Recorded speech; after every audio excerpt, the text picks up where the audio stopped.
In today's video, I'm going to teach you how to create Google Forms with multiple pages. This process will take about 5 minutes, and by the end you'll be ready to create a form that's both interactive and organized. First, start by heading over to Google Drive. You can access this simply by navigating to drive.google.com and logging into your Google account.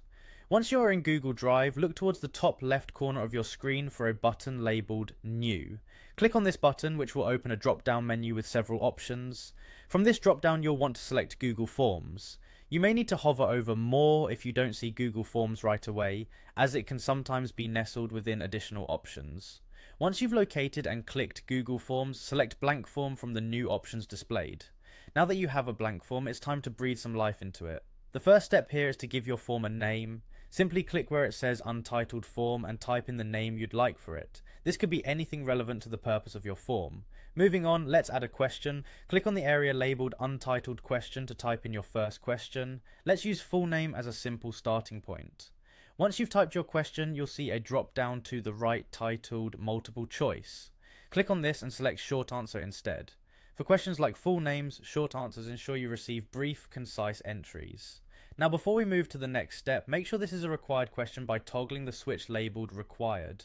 This ensures that respondents must fill out the question before they can submit the form, which is particularly useful for essential questions. Next, let's move on by clicking Add Question to introduce a new query. Type in another question here. It could be anything you need for your form. As an example, let's make this one a multiple choice response by selecting it from the drop-down menu. Enter your options for the multiple choice question beneath. After you've added your options, ensure that each question is required as needed.